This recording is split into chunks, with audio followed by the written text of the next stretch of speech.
तो प्रीवियस जो लेक्चर था अपना उस लेक्चर में हम potential energy, gravitational potential energy, gravitational potential और इसी के साथ साथ वर्क डन से रिलेटेड कुछ कैलकुलेशन कर रहे थे। आपको याद होगा हमने पोटेंशियल ग्रेविटेशनल पोटेंशियल एनर्जी को कुछ ऐसे कहा था कि gravitational potential multiplied by the mass. Similarly work done का कैलकुलेशन हम लोग एक सिंपल से अप्रोच से फाइंड आउट करते हैं, the final potential energy minus initial potential energy. अब इससे रिलेटेड कुछ एक न्यूमेरिकल्स भी मैंने आपको लिए थे कि how to find out the potential and as well as how to find out the work done during moving a mass. Now, before we continue to some other concept, some other really important concept, एक question अपना module में का रह गया था, तो पहले मैं उस पर बात करता हूँ and then we will move on to some other ideas. Now see this question carefully. इसमें ये कह रहा है कि find potential energy of gravitational interaction of a point mass m and a thin uniform rod of mass capital M and having a length L and they are located along a straight line at a distance r from each other. तो देखो बच्चों, दो point mass या spherical masses के लिए potential energy को find out करना या उसके लिए ग्रेविटेशनल पोटेंशियल को डिफाइन करना ये काफी आसान है, इसके स्टैंडर्ड फॉर्मूलीज है। लेकिन एक एक्सटेंडेड बॉडी अगर हमारे पास है, जैसे कि रॉड ऐसे लेंथ में एक्सटेंडेड होती है ना वो, तो उसके लिए ग्रेविटेशनल पोटेंशियल फाइंड करना या इनफैक्ट पोटेंशियल एनर्जी फाइंड करना ये ऐसे डायरेक्टली नहीं किया जा सकता। इसके लिए थोड़ा सा हमें मैथमेटिकल इवैल्यूएशन करना होगा। So like if we start considering ये एक रॉड है हमारे पास, जिसके डिस्क्रिप्शंस एज पर क्वेश्चन अगर हम ले लेते हैं तो मास m है और लेंथ l है। Okay, so these are the descriptions, mass m and length l। So let me write it here, mass m length l। अब इससे क्या है, एक एंड से r इतने डिस्टेंस पर हमारे पास एक और मास है स्मॉल m।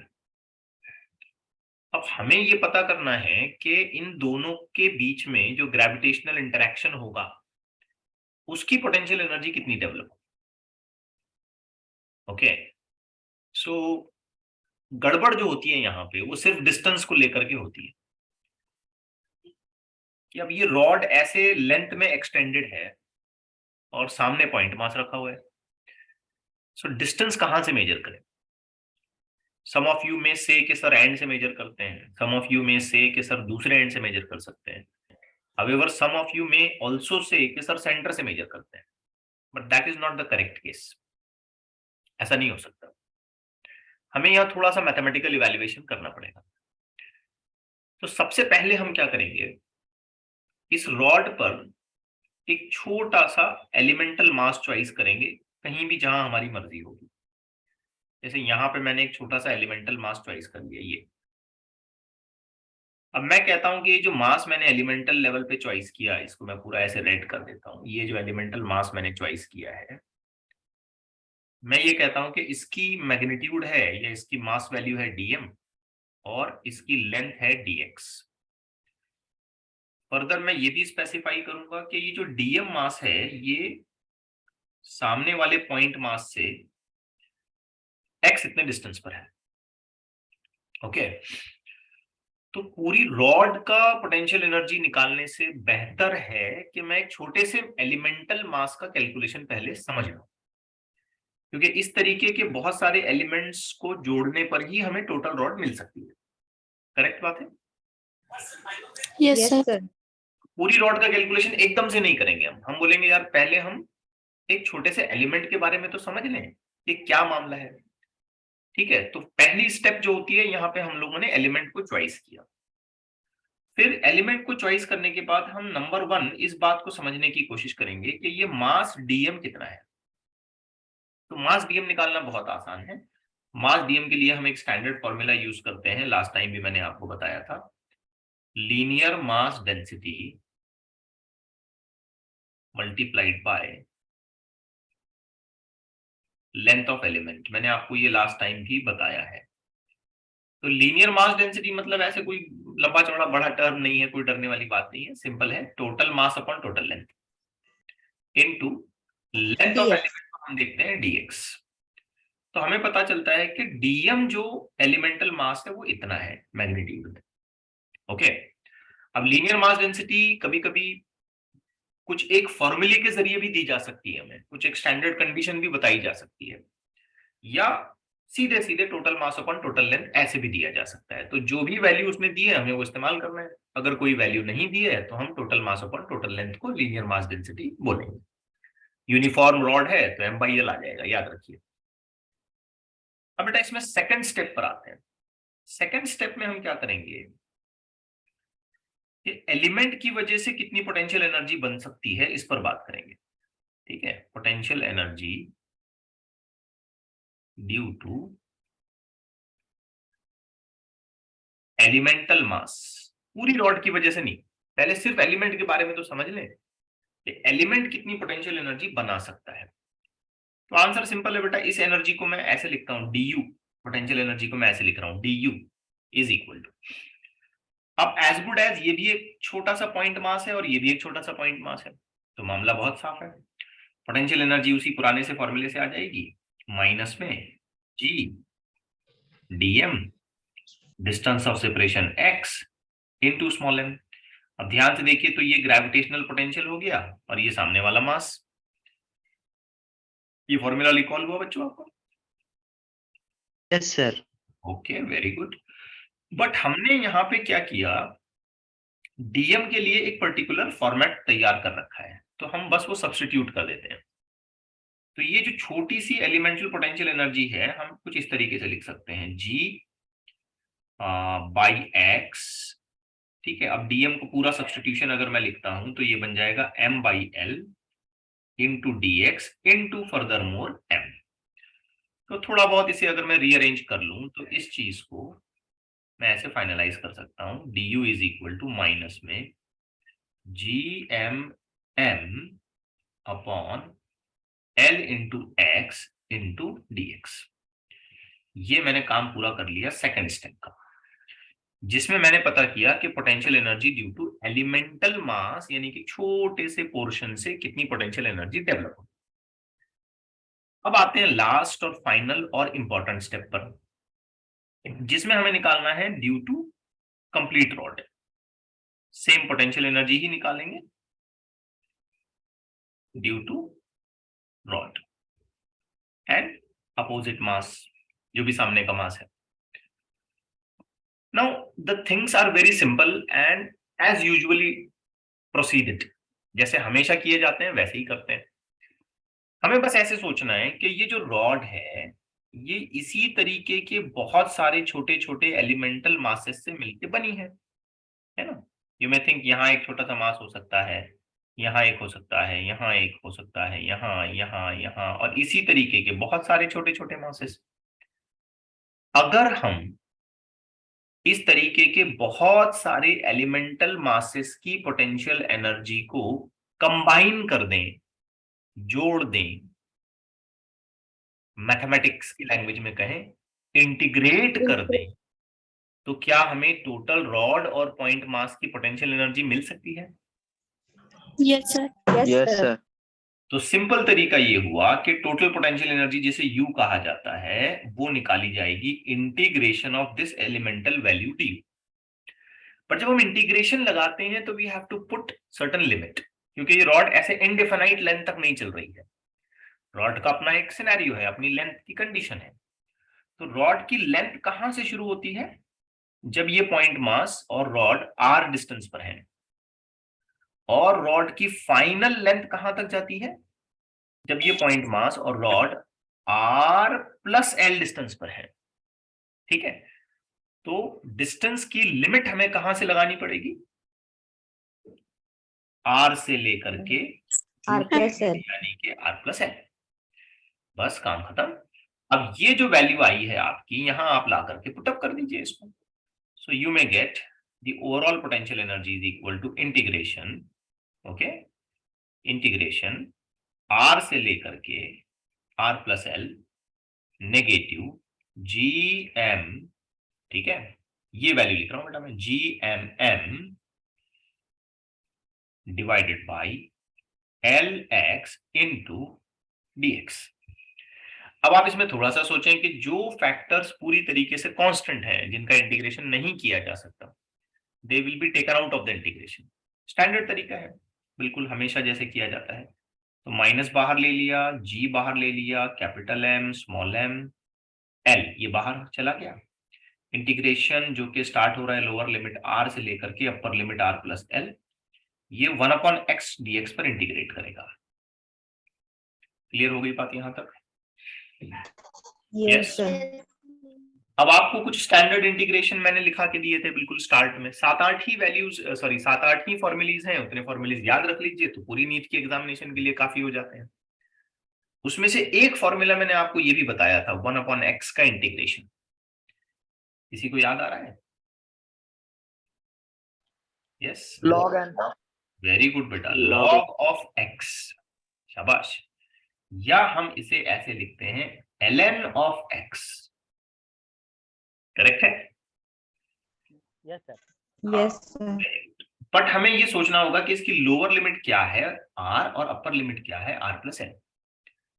अब एज यूजुअल डेफिनाइट इंटीग्रेशन पूरा होने पर हम क्या करते हैं, upper limit minus lower limit करते हैं। तो यहां करेंगे ln of r plus L minus ln of r। Clear हो गई बात? Yes sir. माइनस में M m divided by L. अच्छा, ln माने कि लॉग, लॉन पढ़ते हैं उसको, लॉन, ठीक है। तो ln लॉग में अगर मैं सब्सट्रैक्शन कर रहा हूं तो एक्चुअली क्या क्या हो रहा है डेसिमल सिस्टम? डिवीजन। डिवीजन हो रहा है, शाबाश। लॉग में सब्सट्रैक्शन का मतलब एक्चुअल वे में डेसिमल सिस्टम को यूज करेंगे तो डिवीजन हो रहा है। तो which I can write ln of r plus L divided by r, ठीक है। और यही आपका फाइनल आंसर है, दैट्स इट। तो इतनी ग्रेविटेशनल पोटेंशियल एनर्जी इस तरीके की सिस्टम में डेवलप होगी जहां पे एक पूरा रॉड होगा और एक पॉइंट पास होगा with a certain separation. Okay है? Yes sir. ये डिस्कशन में ये बात थोड़ी सी अपनी रह गई थी, तो यहां हमने इसको पूरा कर लिया। अब आइए आगे बढ़ते हैं, कंटिन्यू करते हैं। एक बहुत इंपॉर्टेंट थ्योरेटिकल डिस्कशन से, बहुत ही इंपॉर्टेंट, मजेदार, जिसे हम कहेंगे इंटरेस्टिंग है, बाइंडिंग एनर्जी। बड़ी इंपॉर्टेंट चीज है ये, बहुत सारे लेवल पर इसके रिलेटेड क्वेश्चन बनते हैं। बाइंडिंग एनर्जी होती क्या है, पहले तो इसको एक जनरल प्रोस्पेक्टिव में समझते हैं और फिर इसे हम अप्लाई करते हैं ग्रेविटेशनल प्रोस्पेक्टिव में कि ग्रेविटेशन में बाइंडिंग का क्या मतलब है। देखिए, बाइंडिंग मतलब किसी चीज से बंधा हुआ होना, किसी चीज से अटैच होना, किसी चीज के साथ जुड़ा हुआ होना। ओके, अब जैसे एक सिंपल एग्जांपल से हम शुरू करते हैं। ये अर्थ या किसी प्लैनेट को कंसिडर करते हैं, कोई भी एक प्लैनेट है ये मान लीजिए। जाहिर बात है इस प्लैनेट के सराउंडिंग में एक पर्टिकुलर रीजन होगा, एक पर्टिकुलर एरिया, एक पर्टिकुलर स्पेस होगा, जिस रीजन में, जिस स्पेस में इस प्लैनेट की ग्रेविटी का इफेक्ट हमको देखने को मिलेगा। अर्थ ही समझ लीजिए, चलिए, ठीक है, इसकी ग्रेविटी का इफेक्ट हमको देखने को मिलेगा।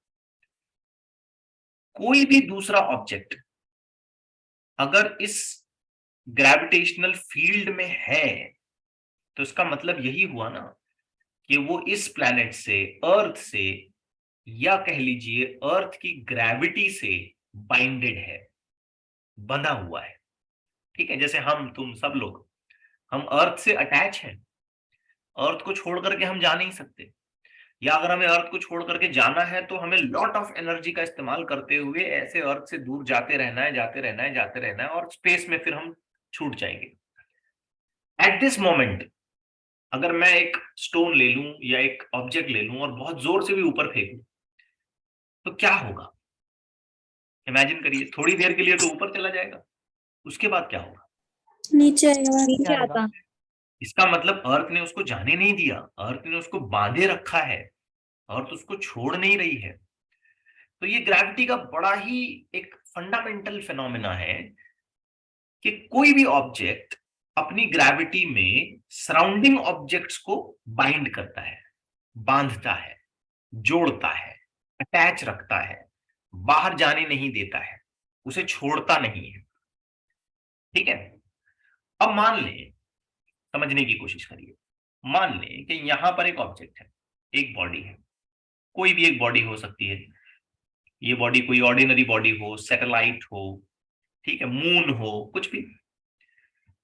तो इस बॉडी के पास डेफिनेटली कुछ अमाउंट ऑफ एनर्जी होगी, जिसे मैं फिलहाल कॉल करता हूं टोटल एनर्जी।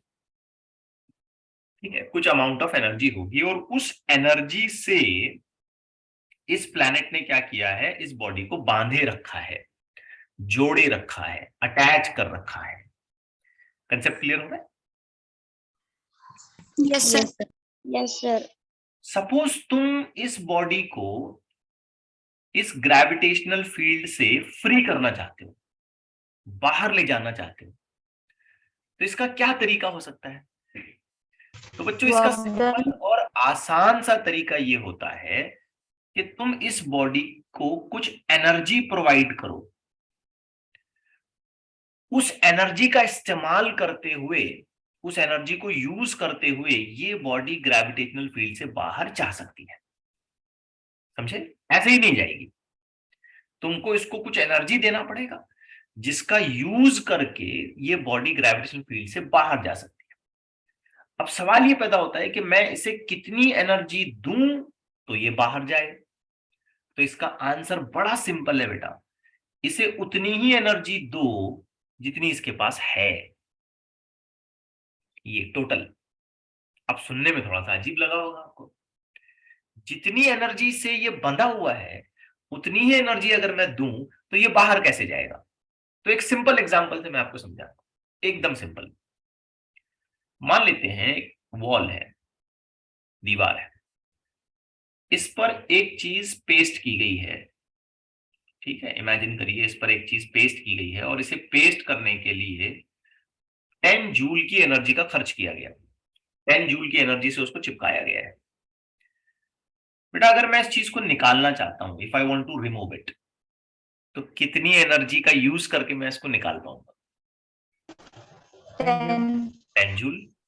लॉजिकल है, जितनी एनर्जी से मैंने उसको पेस्ट किया है, अगर उतनी ही एनर्जी से मैं खींचूं तो निकल आएगा। क्या कहते हो? Yes yes sir. Simple logic. ठीक है, एकदम सिंपल। तो सोचिए अगर ये बॉडी यहां पर है तो इसके पास कुछ एनर्जी होगी, ये टोटल, इस टोटल एनर्जी से इस प्लैनेट ने क्या किया है, इस बॉडी को अपने पास होल्ड करके रखा है, अपने कब्जे में रखा है, अपने ग्रेविटी में बाइंड करके रखा है, उसको बाहर जाने नहीं दे रही है। बिल्कुल वैसे जैसे इसको यहाँ 10 जूल से चिपका के रखा है, मतलब ये दीवार इसको होल्ड करके रखती है, जाने नहीं देती है, पकड़ के रखती है। अब आपको इसको बाहर ले जाना है, तो आप इसे कितनी एनर्जी देंगे तो ये बाहर चला जाएगा? जितनी उसके पास है। जितनी उसके पास है। शाबाश, जितनी उसके पास है। तो ये वो एनर्जी जिसके मिलने पर, जिसके प्रोवाइड किए जाने पर ऑब्जेक्ट ग्रेविटेशनल फील्ड से फ्री किया जा सकता है, उसे कहा जाता है बाइंडिंग एनर्जी। कंसेप्ट क्लियर हो रहा है? Yes sir. Yes sir. अब इसको डिफाइन करते वक्त कुछ एक छोटी मोटी बातों का ख्याल रखा जाता है। जैसे यहां इसी एग्जांपल को समझिए, इसे कितनी एनर्जी से हमने अटैच किया है, चिपकाया है, 10 जूल। तो फ्री करने के लिए कितनी दूं? 10 जूल। 10 जूल। 11 दिया तो चलेगा क्या? नहीं क्यों नहीं चलेगा? चलेगा। 11 देने पर भी तो निकलेगा। कम ले दे सकते सर, ज्यादा ले सकते। यस, 12 दिया तो चलेगा क्या? चलेगा यस सर। सर। लेकिन बात यहाँ रिक्वायर्ड की हो रही है, रिक्वायर्ड की हो रही है, तो तुमको कम से कम 10 देना पड़ेगा। ये समझिए बात। तुम ज्यादा कितनी भी दो, कम से कम तुमको कितनी देना है? इसके नीचे चले, इसके नीचे 9, 8, 6 ऐसे दूं तो नहीं नहीं चलता। मिनिमम अमाउंट ऑफ एनर्जी जो मुझे उसे प्रोवाइड करनी है, जिसके मिलने पर ये इस की पकड़ से बाहर जा सकता है, उसे बाइंडिंग कहा जाएगा, ज्यादा को नहीं। तो इस स्टेज में बाइंडिंग एनर्जी कितनी होनी चाहिए? 10 10, बस 10, दैट्स इट। मैं 11 दूं, 12 दूं, 13 दूं, 15 दूं, इससे कोई मतलब नहीं है। अगर मैंने 15 भी दिया ना तो उसमें का 10 जूल बाइंडिंग कहलाएगा, बाकी का तुम एक्स्ट्रा दे रहे हो। बात समझ आ रही है? Yes sir. तो इसकी डेफिनेशन कुछ इस तरीके से बनाई जाती है, छोटी छोटी कुछ बातों का ख्याल रखा जाता है। अब डेफिनेशन को एक फर्स्ट रीड करिए, इसका डेफिनेशन रीड करिए। तो यहां पर एक खास वर्ड आता है, मिनिमम अमाउंट ऑफ एनर्जी। जरूरत से ज्यादा देने की रिक्वायरमेंट ही नहीं है, आप दो ही मत जरूरत से ज्यादा। दिए तो अच्छी बात है, लेकिन वो एक्स्ट्रा हो जाएगा। हमको तो इतना बोलो कि कितनी कम से कम एनर्जी मिलने पर ये बाहर जा सकता है, बस। तो minimum amount of energy required for a satellite, usually satellite के बारे में बात होती है, but it can be for any body, to escape. यहां वर्ड एस्केप समझ आ रहा है आपको?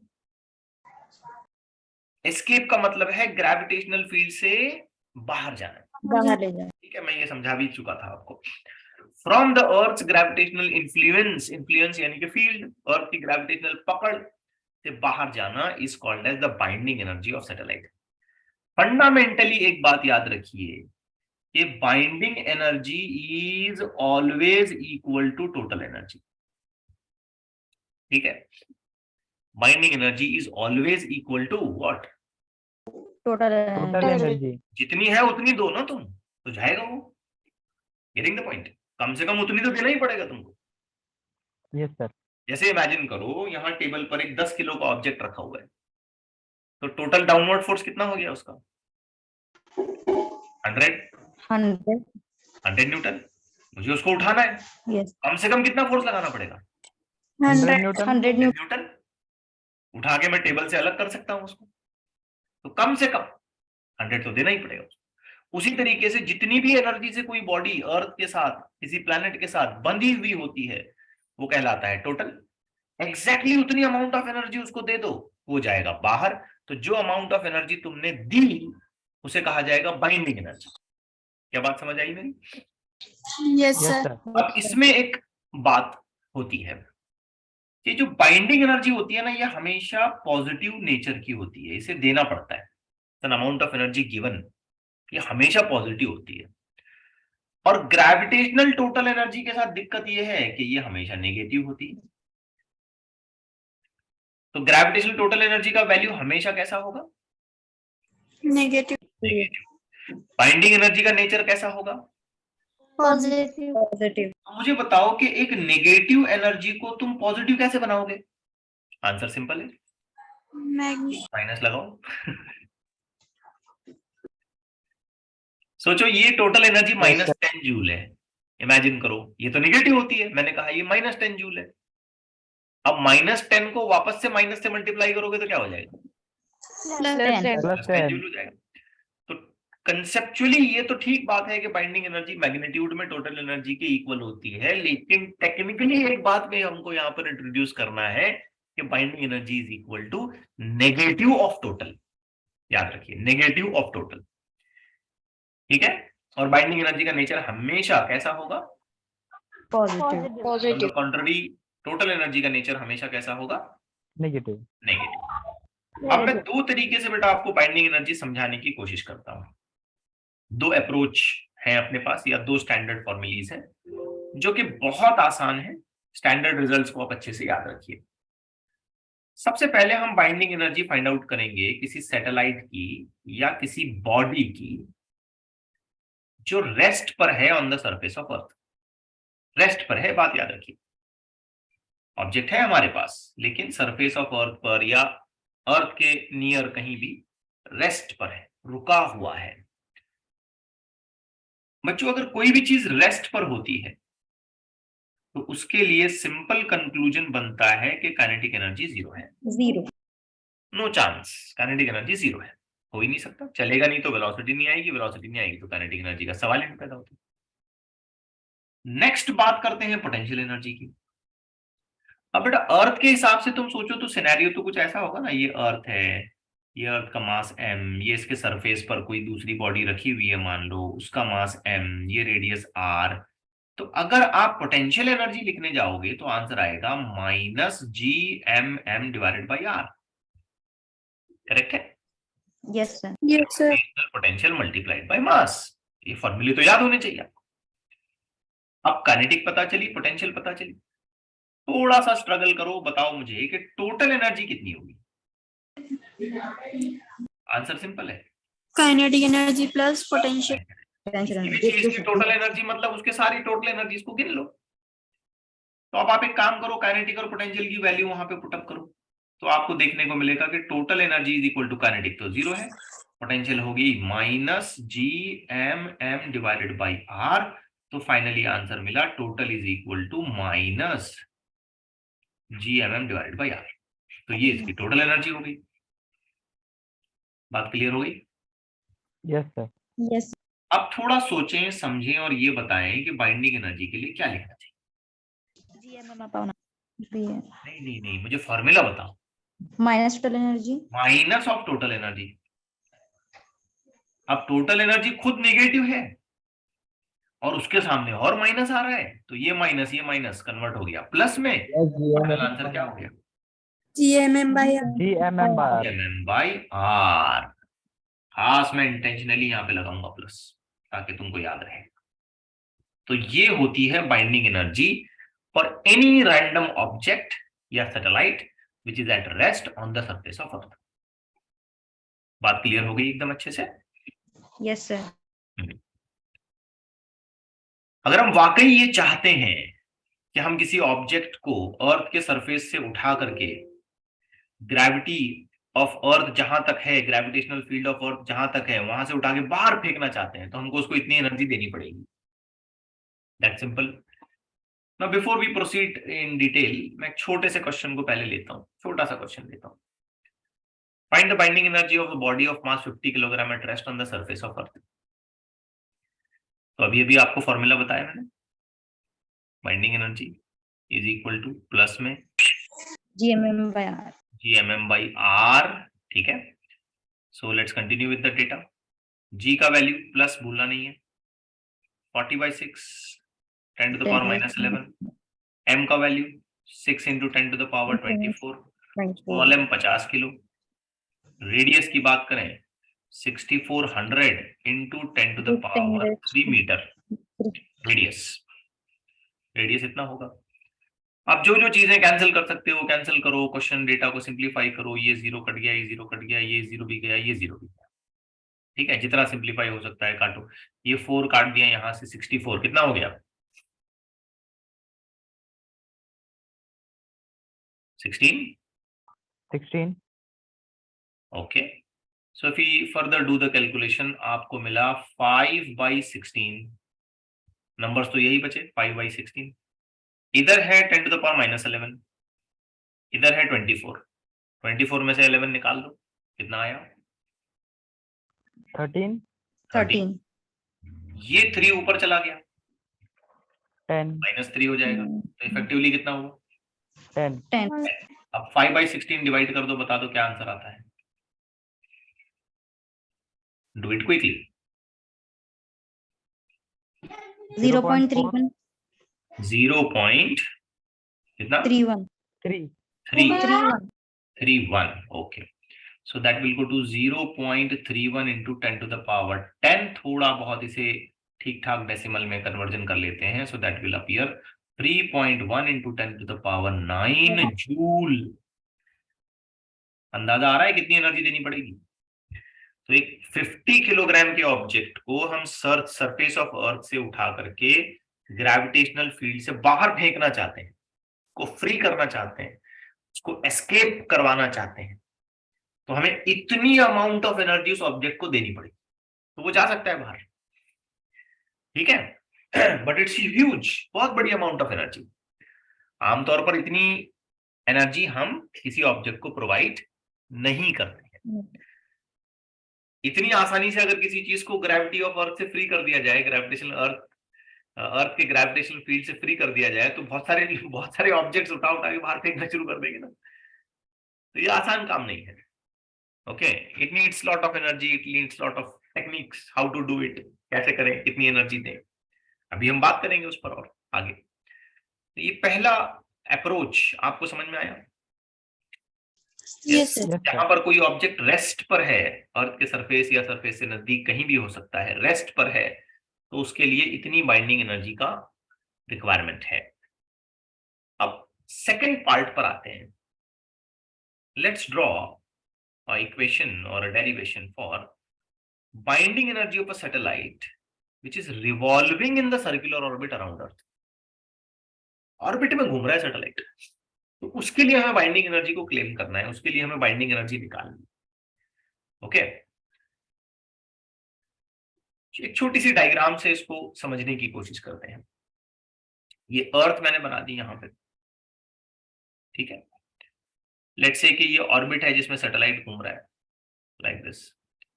सैटेलाइट का जो ऑर्बिटल रेडियस है आप कह सकते हो r है, बट हम ये बात जानते हैं ना, ये दो पार्ट्स में डिवाइड होता है, रेडियस ऑफ अर्थ और हाइट। तो r व्हेनेवर नीडेड हम ऐसे भी लिख सकते हैं r प्लस h, ठीक है। और वाकई अगर यहाँ सैटेलाइट घूम रहा है तो सैटेलाइट के पास एक ऑर्बिटल स्पीड भी होगी। आप सबको याद होगा ऑर्बिटल स्पीड हम लोग निकालते हैं अंडर रूट में, कुछ याद आ रहा है? GM divided by R plus H. Very good. Under root में GM divided by small r, या तुम कह सकते हो GM divided by R plus H if needed. If needed, जरूरत पड़ी तो हम ऐसे भी इसको लिख सकते हैं, GM divided by R plus H. Now let's begin with the calculation. Binding energy निकालना मतलब सबसे पहले हमें किसी तरीके से टोटल एनर्जी का अजम्पशन समझना पड़ेगा। अब टोटल एनर्जी के कैलकुलेशन में जो पहली पॉसिबिलिटी आ सकती है वो काइनेटिक एनर्जी की आती है। अब चूंकि यहाँ सैटेलाइट मूव करता है, चल रहा है, ऑर्बिटिंग कर रहा है, तो उसकी अपनी खुद की काइनेटिक एनर्जी होगी जिसे लिखा जाएगा half mv², of course orbital velocity की हेल्प के साथ। क्लियर है? Yes, sir. Just put up an equation for v का स्क्वायर। ये जो v0 है ना उसका स्क्वायर करिए, यहाँ पुट अप करिए, and you are done with the equation. तो काइनेटिक एनर्जी हमें कुछ इस तरीके से नजर आएगी, हाफ m। अब ये यहाँ मैंने पुट अप किया तो ये gm/r हो गया। तो finally kinetic energy can now be written as gmm divided by 2r, if needed can also be written as gmm divided by 2 into r plus h, जैसे चाहिए वैसे। काइनेटिक एनर्जी के बारे में एक फंडामेंटल बात याद रखिए, हमेशा पॉजिटिव होगी, कभी भी नेगेटिव नहीं होगी काइनेटिक एनर्जी। कैसी होगी काइनेटिक एनर्जी? हमेशा Positive. positive. And we now get these two standard formulas for kinetic energy of an orbiting satellite. अब बारी आती है पोटेंशियल एनर्जी की। Let's talk on to it. Second part, potential energy. Simple है, earth का मास m है, satellite का mass small m है, दोनों के बीच में गैप r है। Can anyone tell me how to write potential energy? Earth spherical है, वेरी गुड, शाबाश, minus GMM by R. MM/r, शाबाश, करेक्ट, बिल्कुल सही। तो पोटेंशियल एनर्जी बस इतनी सी ही। अब तीसरा एस्पेक्ट आएगा, बताएं भाई टोटल एनर्जी कितनी। हाँ, ये बात भी जरूर हो सकती है कि अगर हम चाहते हैं तो पोटेंशियल एनर्जी को हम ऐसे भी लिख सकते हैं, GMM divided by R plus H, ये भी अलाउड है। आप सोच के बोलिए टोटल एनर्जी कैसे लिखें? Potential energy plus Unlimited kinetic बहुत energy. सिंपल है, जो भी तुमने काइनेटिक एनर्जी निकाली होगी उसमें जोड़ लें पोटेंशियल एनर्जी। अब ध्यान से देखिए, टोटल एनर्जी के लिए kinetic energy formula GMM divided by 2r minus potential energy का formula GMM divided by r, ठीक है। सो इसमें से स्टेप बाय स्टेप अगर मैं धीरे धीरे चलूं आपको सारी बातें समझाते हुए, GMM/r मैंने कॉमन ले लिया और मैं लिख पाता हूं ½ - 1। सोच के देखिए। अब मुझे बताइए ½ - 1 क्या लिखा जा सकता है? -½ -½ तो यहाँ Yes, sir. माइनस आ गया और हमें आंसर मिला GMM डिवाइडेड बाई 2R। जरूरत पड़ी तो हम इसे ऐसे भी लिख सकते हैं, नेगेटिव, बोलिए, GMM by R divided plus by 2 2R times plus of R plus H if needed, if in terms of height, if you want to really want to write. अब एंड प्रोडक्ट, लास्ट चीज सोच समझ करके बताइए। Potential energy हो गई, kinetic हो गई, टोटल हो गई, तो बताइए बाइंडिंग कैसे लिखें? negative total minus energy. Of total energy. जो भी टोटल एनर्जी की इक्वेशन है यहां लाके रखिए, माइनस माइनस प्लस हो गया, and you will get the answer for binding energy as minus minus plus GMM divided by 2 times of small r और plus GMM divided by 2 times of Plus r plus h. That's it. अब इसमें कोई खास बात नहीं है, थोड़ा सा एफर्ट लगाओ, ये सारी चीजें आपको याद हो जाएगी। थोड़ा सा एफर्ट। अगर आपने कुछ नोटिस किया, ध्यान दिया, तो आपको लगेगा कि सारे फॉर्मूले एक जैसे ही आ रहे हैं। देखो, kinetic GMM divide by 2R, potential GMM divide by R, इधर हाफ है, इधर हाफ नहीं है। देखिए total GMM divide by 2R। In fact kinetic जितनी है उतनी ही टोटल है, लेकिन काइनेटिक हमेशा पॉजिटिव है और टोटल हमेशा नेगेटिव है। नेगेटिव। पोटेंशियल हमेशा नेगेटिव है, बाइंडिंग हमेशा पॉजिटिव है। याद रखिए इस बात को। ये डिस्क्रिप्शंस मैं यहां लिख देता हूं। मुझे बताइए 4 एनर्जीज हो गई ना, एक काइनेटिक हो गई, एक पोटेंशियल हो गई, एक टोटल टोटल हो गई, बाइंडिंग और एक बाइंडिंग। अगर ध्यान दिया होगा तुमने तो काइनेटिक हमेशा पॉजिटिव, बाइंडिंग हमेशा पॉजिटिव, पोटेंशियल हमेशा नेगेटिव, टोटल हमेशा नेगेटिव। ठीक है, अब इसके कंपैरिजन भी हम कर लेते हैं कि ये आपस में कैसे इंटर रिलेटेड है। So let me right the formulae for you. फिर एक बार मैं ये सारे फॉर्मूलीज आपके सामने रखता हूं। If you really right for के answer GM by 2R. divided by 2R. If you write TE answer minus 2GM by 2R. minus GMM divided by 2R.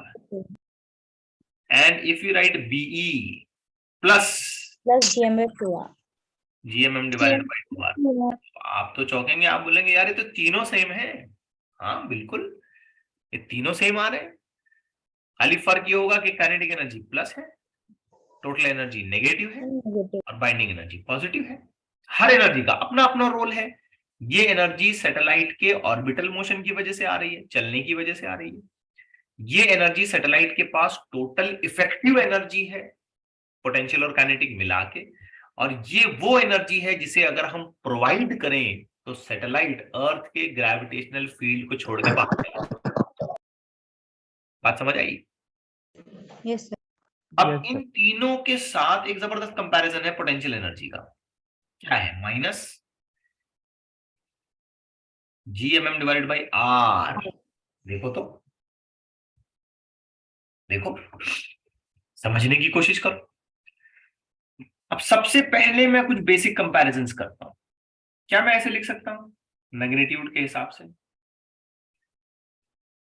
K is equal to B. Can I write so? Yes, sir. Yes sir. I can write kinetic energy is equal to binding energy. Magnitude के हिसाब से role अलग अलग है, मैं भी बता चुका हूं। Kinetic energy will appear due to orbital motion, due to motion of the satellite.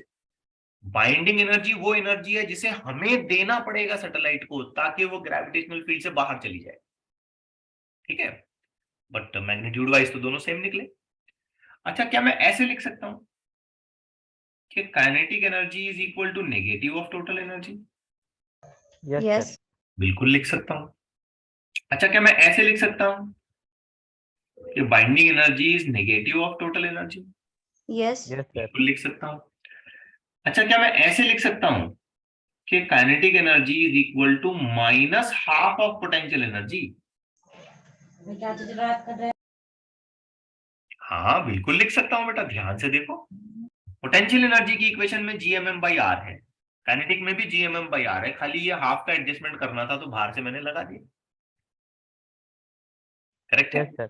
और ये माइनस वैसे भी कैंसिल आउट हो जाएगा और मुझे बराबर प्लस में आंसर मिलेगा।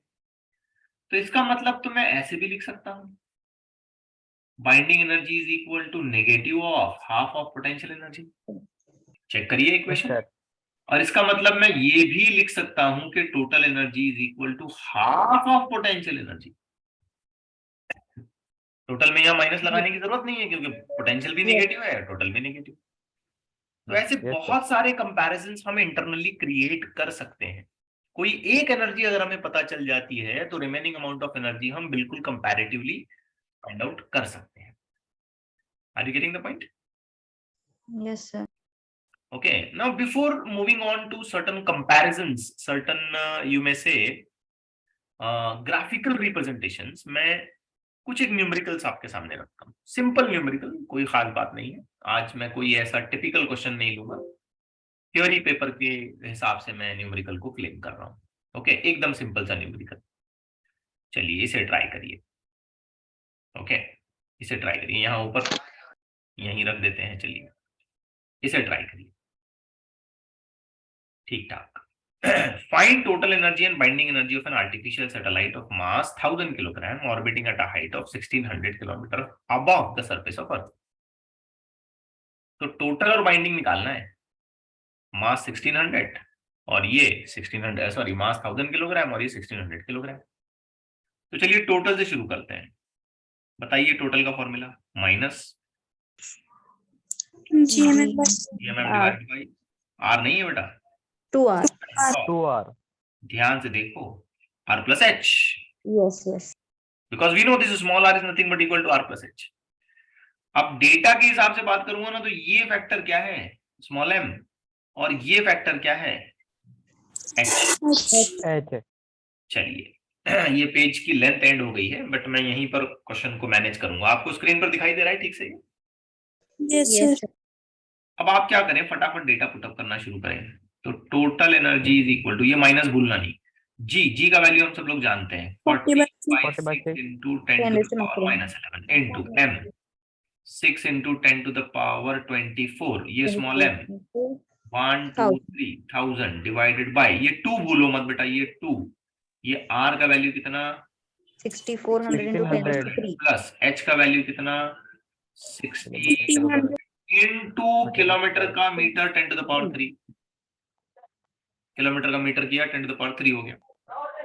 अब जितने सारे कैंसिलेशन हो सकते हैं उतने सारे कैंसिलेशन करो। ये 6 से काट दो, यहाँ से ये 2 तो मैं समझता हूँ यहीं से निपटा दो, इसको कर दो 20, ठीक है। फिर ये 6400 और ये 1600 ऐड कर दो, कितना हो जाएगा ये, व्हाट इट विल बिकम 8000. 8000 के 3 0 और ये 3 0 मिला दो, 8 ही रीड कर लो इसको, 8 और ये 3 इधर 10 to the power 6, 6 ऊपर गया -6 और ये -11 -17 और ये +24 और ये यहाँ के तीनों 0। सारा कुछ एडजस्ट करिए, बताइए मुझे टोटल एनर्जी कितनी आती है। 10⁻10. गड़बड़ नहीं करें, 20/8 इंटू पावर आएगी, बताइए एग्जैक्टली 10 आ रही है, सोच समझ कर। Yes, ये तीनों 0 भी एडजस्ट कर दिए, yes, sir. Yes, sir.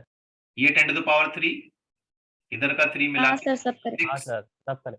6 ऊपर गया, -6 +3, तो ये हो गया -3 और ये 11 यानी कि -14 और ये सब ठीक है, 10 to the power 10। इसे डिवाइड करिए, बताइए क्या आएगा answer, -20/8 2.5. 5 into 10 to the power 10 joule. तो बेटा ये हो गई टोटल एनर्जी। अब मुझे क्विकली बताओ, ज्यादा किसी लाग लपेट के नहीं, सीधा सीधा बताओ बाइंडिंग एनर्जी कितनी है। 2.5 2.5 2.5 लेकिन ऐसा लिखने का plus 2.5 into 10 to the power 10 joule, ऐसा लिखना, प्लस जानबूझ के लिखने का, जोर देने का प्लस पे, अपने लिए, एग्जामिनर को जताना नहीं है अपने को, अपने लिए, हमें ये कंफर्म हो जाए बाइंडिंग एनर्जी पॉजिटिव होती है, ठीक है ना? Yes sir. Yes sir. Okay, आप इस क्वेश्चन को ट्राई करें, बिल्कुल विद इन नो टाइम ये सॉल्व हो जाना चाहिए, within no time. Calculate the binding energy of an artificial satellite of mass 1000 kilogram orbiting at a height of 3600 kilometre, और फिर बाद में के पी टी सभी निकालो बोल रहा है। तो चलो बाइंडिंग से ही शुरुआत करते हैं। तो बाइंडिंग एनर्जी का फॉर्मूला प्लस में होता है GMM divided by 2 times of R plus H। थोड़ा सा तेजी से काम करते हैं। तो binding energy is equal to plus G 40/6 10 to the power -11, 6 into 10 to the power 24, satellite का मास 1000, ये 2 6400 प्लस ये 3600 इंटू किलोमीटर का मीटर 10 to the power 3। सो मैं समझता हूँ तुम लोग कर सकते हो, बताओ। ये 6 काट दिया, ये 6 काट दिया, ये 2 काटा, ये 2 काटा, ये 20, 64 36 कितना हो गया? ये 10,000 बराबर। Yes yes sir. 10,000 के हिसाब से 10 to the power 4 4 4 5 6 7 7 ऊपर गया -7 -7 -11। तो सब कुछ जोड़ के घटा के कम करके ज्यादा करके बताइए क्या आता है? 20 इंटू 10 टू द पावर, बताइए। 9 9 चेक करिए अच्छे से, हाँ 9 है तो। पक्का? Yes sir. ओके, तो बेटा इतनी बाइंडिंग एनर्जी आ रही है, ठीक है, इतनी बाइंडिंग एनर्जी आ रही है। अब मुझे बाकी के पैरामीटर्स निकालने हैं, टोटल निकालनी है। तो मैं ये जानता हूं ना कि टोटल एनर्जी क्या होगी, minus of binding energy. Binding energy minus of total, total minus of binding. तो बस काम खत्म, टोटल एनर्जी निपट गई। Minus of 20 into 10 to the power 9 joule. अब फर्दर मुझे निकालना है काइनेटिक एनर्जी। तो काइनेटिक एनर्जी के बारे में तो कोई सेकंड ओपिनियन बनाना ही नहीं है, काइनेटिक उतनी होती है जितनी बाइंडिंग होती है। तो काइनेटिक का भी मामला निपट गया। प्लस में 20 into 10 to the power 9 joule. Lastly मुझे निकालनी है पोटेंशियल एनर्जी। पोटेंशियल एनर्जी होती है 2 टाइम्स ऑफ टोटल। देख लो, देख लो, 2 टाइम्स ऑफ टोटल होती है नहीं होती है? ये देखो, potential energy is equal to, ये 2 इधर ले गया हमें, तो 2 टाइम्स ऑफ टोटल हो गई, नेगेटिव 2 टाइम्स ऑफ बाइंडिंग हो गई, negative 2 times of kinetic energy हो गई। You can write it anyway. तो 2 टाइम्स ऑफ टोटल कर दो, चलो माइनस का माइनस भी एडजस्ट हो गया वहां पे। तो फिर फाइनली आंसर क्या आएगा? तो potential energy is equal to 2 times of total कितनी थी? -20 इंटू 10 टू द पावर 9, यानी कि पोटेंशियल एनर्जी का क्लेम हो गया -40 इंटू 10 टू द पावर 9। तो देखो एक पर्टिकुलर अमाउंट ऑफ एनर्जी हमें मिली, तो उसके कंपैरेटिवली बाकी सब गिर दिए।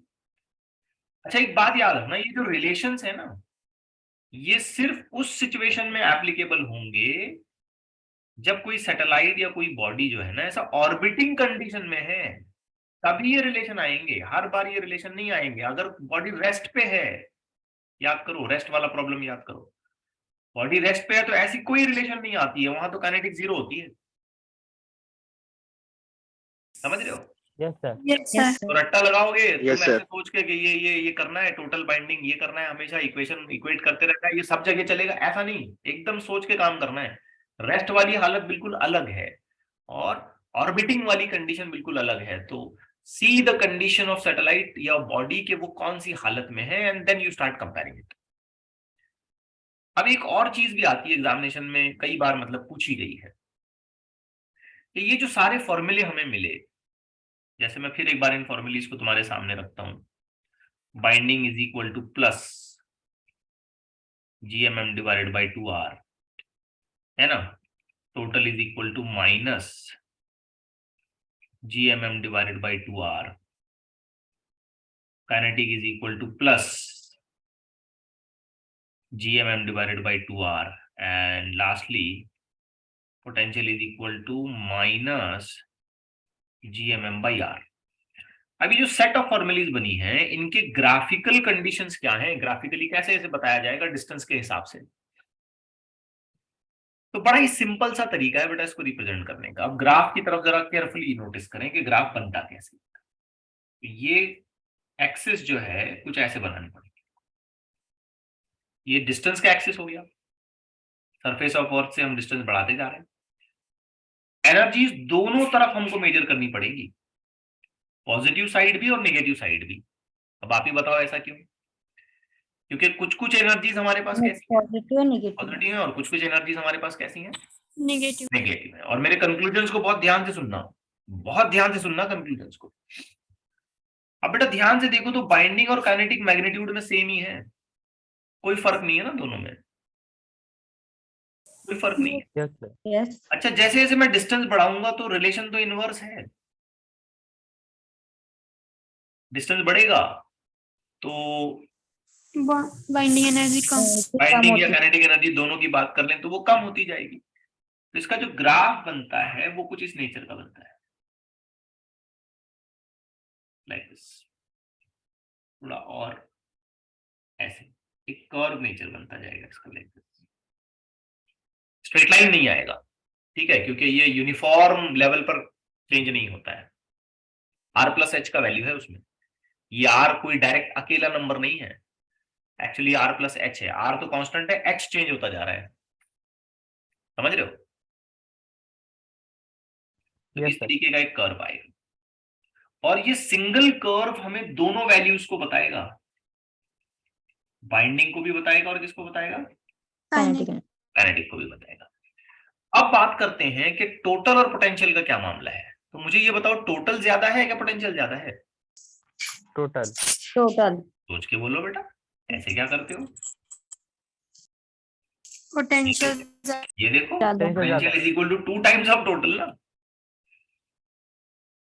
तो यहाँ दो अलग अलग कर्व आएंगे। अच्छा, इनके लिए भी रिलेशन इनवर्स ही बनता है, मैग्नीट्यूड में इनवर्स ही बनेगा ना रिलेशन। माइनस को थोड़ी देर के लिए छोड़ दो तो ये रिलेशन तो इनवर्स बनेगा। डिस्टेंस ज्यादा होगा तो टोटल का मैग्नीट्यूड कम होना चाहिए, है ना? Yes sir. हाँ, तो जब नेचर ऑफ ग्राफ इनके लिए बनेगा ना तो कुछ ऐसा बनेगा। अब ध्यान से देखो, ये ऐसे डिक्रीजिंग अप्रोच करेगा और ये ऐसे डिक्रीजिंग अप्रोच करेगा। अब मैं चाहता हूं कि यहां तुम इसकी कंडीशन मुझे जरा बताओ कि कौन सी पोटेंशियल एनर्जी है और कौन सी टोटल एनर्जी। यस, मैं चाहता हूं जरा कंडीशन बताओ, ये कौन सी होनी चाहिए, ये कौन सी होनी चाहिए, ये ऊपर वाली कौन सी होनी चाहिए? टोटल। टोटल शाबाश, ऊपर वाली जो एनर्जी होनी चाहिए ये टोटल होनी चाहिए, बिल्कुल सही है। और ये नीचे वाली कौन सी? पोटेंशियल। पोटेंशियल, क्योंकि ये कम नेगेटिव है और ये ज्यादा नेगेटिव है। देखो, टोटल अगर 20 आ गई थी तो पोटेंशियल तो -40 हो जाएगी, टोटल -20 तो पोटेंशियल -40, तो ये कम नेगेटिव तो ज्यादा नेगेटिव। यस। Yes sir. अब मेरे एक छोटे से सवाल का जवाब देना, सोच समझकर, बहुत ध्यान से। अगर हमने हाइट बढ़ाना शुरू किया तो मुझे बताएं के का क्या होगा, बी का क्या होगा, टी का क्या होगा और पी का क्या होगा? सोच समझ के बताना। हाइट बढ़ाना मतलब ये आर बढ़ेगा तो सरफेस ऑफ अर्थ से हम ऊपर जाना शुरू करें। सब कम रिंग। सोच समझ के बोलना, गड़बड़ बिल्कुल नहीं करना। तो काइनेटिक एनर्जी क्या कहा तुमने? कम होगी। कम होगी, बिल्कुल सही है। बाइंडिंग एनर्जी कम होगी। कम होगी, बिल्कुल सही है। टोटल एनर्जी सोच समझ के बोलो, रिलेशन तो इनवर्स दिख रहा है, क्या होगा? ये आर मतलब क्या है? R plus. तो टोटल एनर्जी क्या होगी? डिक्रीज। डिक्रीज। थोड़ा सा तुमको अजीब लगेगा, लेकिन बेटा ये इंक्रीज होगी। आप चौंक रहे होंगे, ऐसा कैसा सर उल्टा बोल रहे हैं? ठीक है, मैं एक्सप्लेन करता हूँ। पोटेंशियल एनर्जी का क्या होगा, यहां भी तुमको थोड़ा सा अजीब लगेगा, लेकिन यकीन माने ये भी इंक्रीज होगी। मुझे एक बात बताइए, इस जगह पर मानो कि ये एनर्जी -40 है, थोड़ा ऊपर गए तो -30 हुई, थोड़ा और ऊपर गए तो -20 हुई, थोड़ा और ऊपर गए तो -10 हुई। अब बताओ -40, -30, -20, -10 में बड़ा नंबर कौन सा है? माइनस -10 -10 बड़ा है। तो मैग्नीट्यूड घट रहा है, लेकिन चूंकि ये नेगेटिव है, इसलिए हमारा क्लेम ये होगा कि टोटल एनर्जी बढ़ रही है। -40 से -10 होना इज इंक्रीज। आया Yes, समझ sir. में? Yes sir. Yes, sir. और सेम सिनेरियो तुम पोटेंशियल के लिए भी कहोगे। -40 से -10 होना मतलब बढ़ना, इंक्रीज होना, कम नेगेटिव की तरफ जाना। बहुत ज्यादा नेगेटिव है, वहां से तुम कम नेगेटिव की तरफ आए, मतलब तुमने तरक्की की। किसी दिन तुमने जेई का एग्जामिनेशन दिया, नेगेटिव मार्किंग स्कीम होती है, उसमें तुमको -50 मिले फॉर एग्जाम्पल, ठीक है। अगला एग्जाम दिया तुमने और अच्छी तैयारी की, -20 मिले। क्या हुआ, परफॉर्मेंस बढ़ा क्या घटा? बड़ा। बड़ा। उसी तरीके से ये इंक्रीज होगा, ठीक है। तो हाइट के इंक्रीज होने से याद रखिए, what will happen to kinetic energy? Decrease. Binding, Also decrease. Total, increase Increase. Potential. Increase. Inverse relation रहने के बावजूद भी तुम इन दोनों को इंक्रीज क्यों क्लेम कर रहे हो? Because Negative. less negative की तरफ जा Because रहा they are negative. A lesser negative number is considered to be an increased number. ठीक है, ओके, Yes, sir. है. Yes, sir. ठीक। अगली क्लास में इससे रिलेटेड कुछ न्यूमेरिकल्स हम डिस्कस करेंगे।